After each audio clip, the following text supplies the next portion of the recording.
Just to let you know, I'm Kirk Menendez, Commissioner Kirk Menendez, but I'm Kirk. That's what they call me my whole life. And please feel free when you see me, just call me Kirk.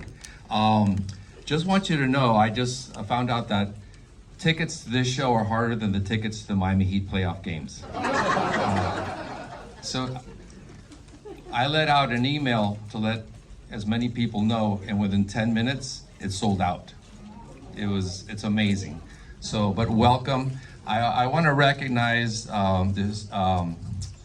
everyone who's part of the Historic Preservation Association. Coral Gables, please stand up. I know I have a few people here. Brett, Corellia, your team.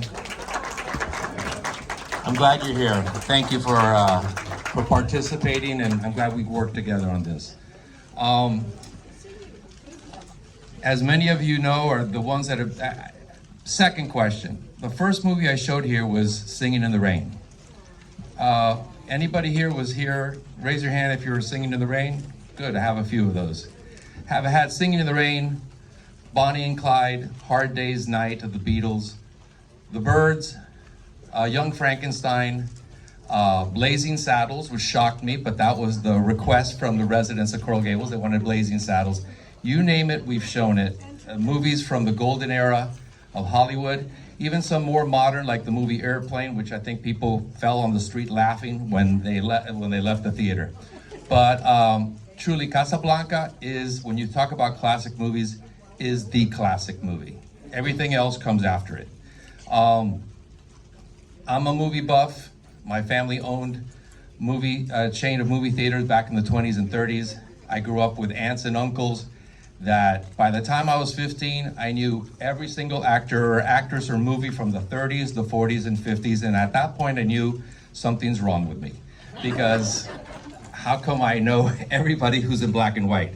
But this movie, I did my own little research, so a few interesting things. The movie was originally going to be set in Lisbon. That was the original location for the movie, where it was going to be taking place. As time goes by, it was almost pulled out of the movie, because the gentleman in charge of the original score hated that he was using the music from somebody else. And they were going to refilm that scene, but Ingrid Bergman had already started filming another movie, and she had to cut her hair. So she already had her hair cut, so they kept the song in because of her hair.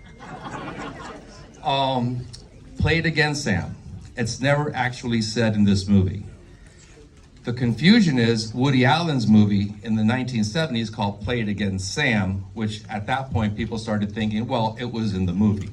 It was the title to a Woody Allen movie. Now here's the interesting part. Commissioner Anderson, everybody.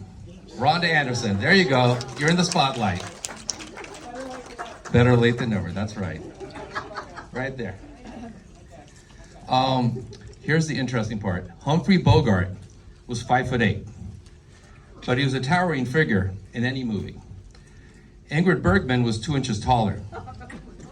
So a lot of times in this movie, Humphrey Bogart's actually standing on a brick, concrete brick. And when he's seated, he's sitting on a cushion to elevate him a little bit, which may explain why Humphrey Bogart didn't quite get along with his leading lady in the movie, during the filming of the movie. But I'm just so happy that you all are here. This is what community is about. It's a beautiful Saturday to enjoy things that we love together. And to me, it's a blessing to have you all here. And I was asked by my assistant, Lena, who is aspiring Hollywood filmmaker, to do a selfie with all of you. Is that okay? Do you mind? I think it's gonna be nice for folks to know that we all came together and in a packed house. So if you don't mind, we'll do a selfie, and from then on, oh, by the way, the next movie, we haven't locked it in yet. It's not quite like Casablanca, it's quite the opposite. It's Monty Python's Holy Grail. So that should be in June. We'll get that information out. And I hope to bring the Beatles back later in the year with Help, which I love myself.